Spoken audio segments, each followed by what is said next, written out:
Bom dia, pessoal, tudo bem?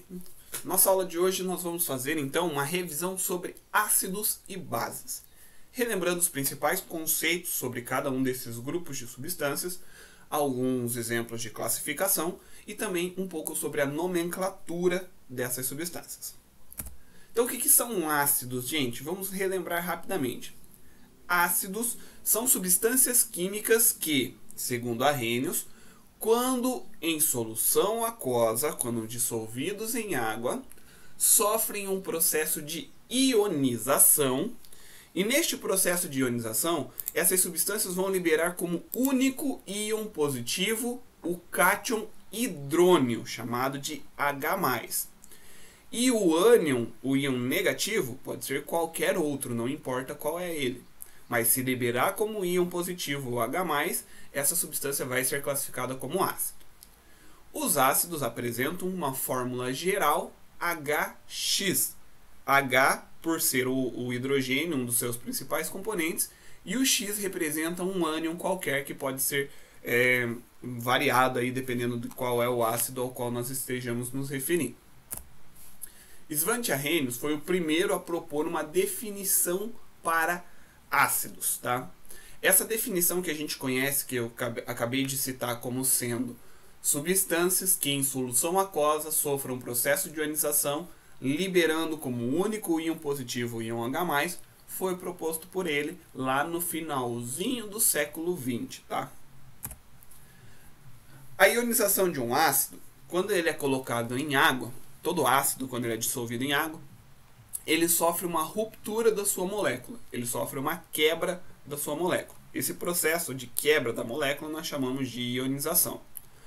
Como todos os ácidos eles são formados a partir de ligações covalentes, e essas ligações covalentes são feitas entre o hidrogênio e um ânion qualquer, nessa ligação covalente, quando ocorre a ruptura dessa ligação covalente, os elétrons que estavam sendo compartilhados, eles vão ficar sempre com a substância que vai formar o ânion. O hidrogênio, por sua vez, ele vai ficar sem elétrons. Por isso ele fica com uma carga elétrica positiva e o ânion com uma carga elétrica negativa, porque os elétrons que estavam sendo compartilhados, eles ficam apenas com um elemento químico que forma o ânion e o hidrogênio fica sem esses elétrons, adquirindo carga elétrica positiva. Isso é característica de todos os ácidos, tá? Em presenças de soluções aquosas, sofrerem o processo da dissociação, da ionização, né, no caso, e dessa ionização liberam como íon positivo sempre o hidrogênio. E o íon negativo aí depende do qual é o ácido que estejamos falando sobre ele. Então o ácido, como eu falei para vocês, ele é um composto molecular, né, formado por ligações covalentes. Ao sofrer o processo de ionização, libera dois íons, o hidrônio, que é o H+, e um ânion qualquer, que depende do ácido. Características que os ácidos apresentam, ou seja, as características que nós vamos observar na maioria dos ácidos. A primeira delas, todos os ácidos apresentam sabor azedo. Quando a gente come algum alimento e esse alimento nos gera um sabor azedo, isso é porque este alimento possui ácidos em sua composição. Por exemplo, a laranja tem ácido, o limão tem ácido, o abacaxi tem ácido. Todos esses alimentos eles possuem um tipo de ácido em sua composição que nos causam essa sensação de sabor azedo.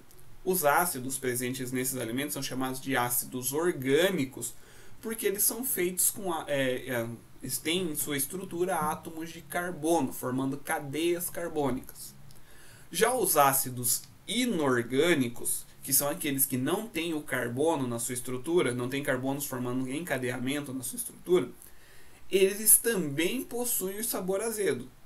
Porém, nós não devemos prová-los, pois esses ácidos quase sempre são muito corrosíveis e aí podem acabar fazendo mal para a nossa saúde e alguns deles inclusive são tóxicos além de serem corrosíveis.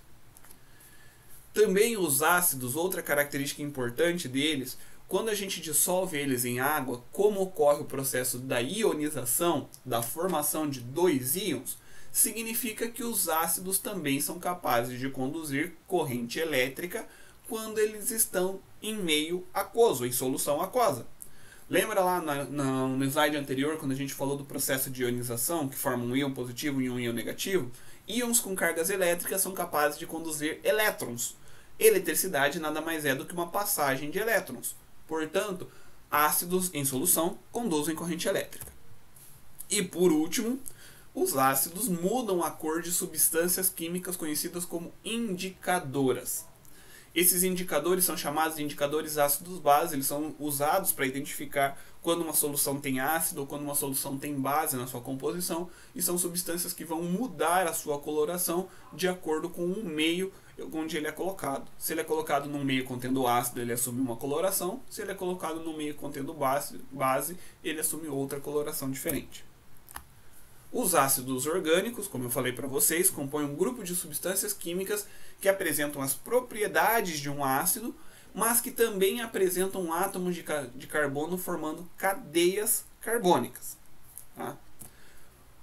O carbono, então, a gente vai estudar ele mais para frente, que é um átomo especial que ele pode formar aí várias uniões com outros átomos de carbono, gerando o que a gente chama de cadeia carbônica. Alguns ácidos também são formados por cadeias carbônicas. Exemplos de ácidos carbônicos presentes no nosso dia a dia. Primeiro, o ácido cítrico é o ácido presente na laranja, no limão, na acerola e etc. O ácido tartárico está presente na uva e o ácido fosfórico está presente no refrigerante. Só lembrando, o ácido fosfórico aqui ele não é um ácido orgânico, tá, gente? Ele é um ácido inorgânico. O ácido tartárico e o ácido cítrico são ácidos orgânicos, sim. E o ácido acético, ele está presente no vinagre. Já os ácidos inorgânicos são ácidos que não possuem carbonos formando cadeias. Portanto, eles até podem ter átomos de carbono, mas não formam cadeias de carbonos. E em geral, esses ácidos inorgânicos, se eles forem ingeridos, eles podem ser potencialmente perigosos para a nossa saúde, porque eles são corrosivos, porque eles são tóxicos, entre outras características. Por exemplo, o ácido fluorídrico. O ácido fluorídrico ele é um ácido extremamente tóxico, ele se volatiliza muito fácil, mas ele tem algumas aplicações na indústria, como por exemplo, ele é utilizado para fazer marcação em vidro. Sabe aqueles numerozinhos que geralmente vem no vidro que tem no carro, na janela, nas janelas laterais, nas janelas frontais do carro? Essa marcaçãozinha aqui ela é feita com ácido fluorídrico, porque ele causa esse processo de corrosão no vidro aqui. O ácido nítrico ele é um ácido muito utilizado na produção de explosivos, como a dinamite, por exemplo. Ele é muito utilizado para produzir o princípio ativo da dinamite, que é a pólvora, e a pólvora tem nitrogênio na sua composição, por isso utiliza-se o ácido nítrico nessa produção. Já o ácido clorídrico, que é o HCl, ele é um ácido extremamente corrosivo, porém nós temos esse ácido presente no nosso organismo. Ele está dentro do nosso estômago, ele é produzido pelo nosso estômago, faz parte de uma substância chamada de suco gástrico, e a função dele é conferir um pH adequado para que ocorra a ação das enzimas digestivas que atuam no processo da digestão no estômago. Também, gente, eles são importantes porque esse ácido clorídrico também auxilia no processo de esterilização do alimento que a gente está ingerindo. Já o ácido sulfúrico, ele é utilizado principalmente para fazer o refino de açúcar. Ele também é utilizado para fabricação de corantes, tintas explosivos, papel e também para baterias no automóvel. Depois, se vocês tiverem interesse, tiverem aí, utilizem a câmera do celular de vocês para fazer a leitura desse QR Code que está na imagem aí e vejam como que é feito o processo de refino de açúcar a partir do ácido sulfúrico e também no processo de obtenção da melancia. Os ácidos eles são classificados em ácidos hidrácidos, quando são ácidos sem a presença de átomos de oxigênio na sua estrutura, como por exemplo o ácido clorídrico, o ácido bromídrico, o ácido iodídrico, o ácido fluorídrico e o ácido sulfídrico.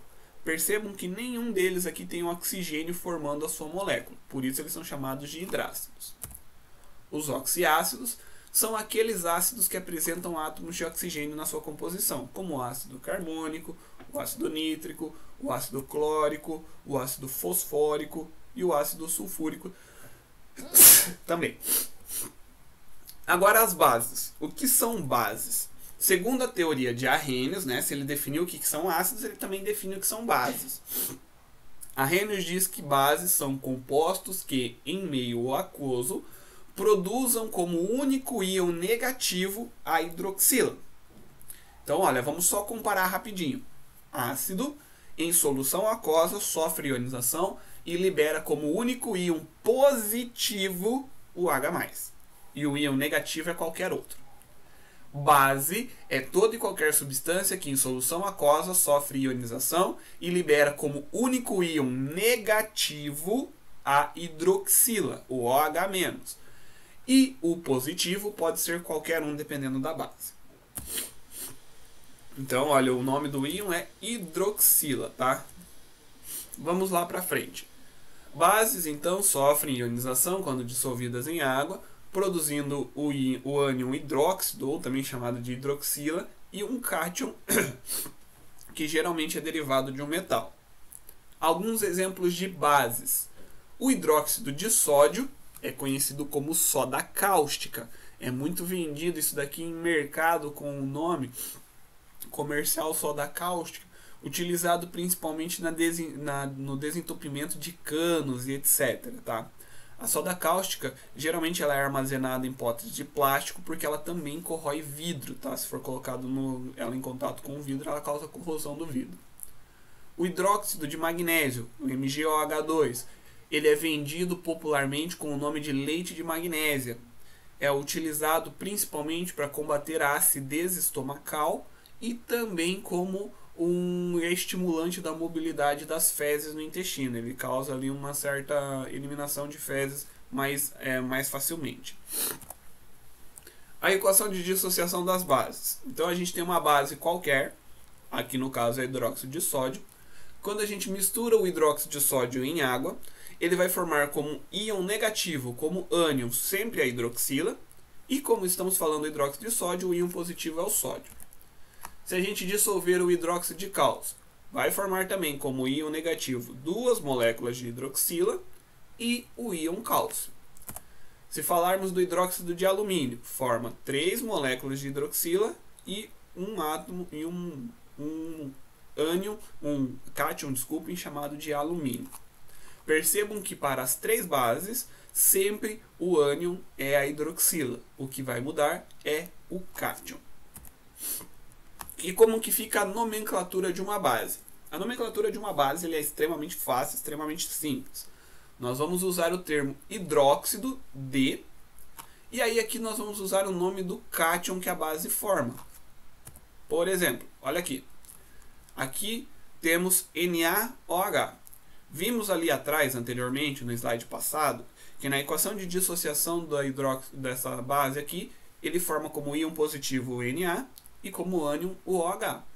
Então o nome vai ficar hidróxido de e o nome do cátion Na. Se a gente procurar lá na tabela periódica, o Na se chama sódio. Então o nome é hidróxido de sódio.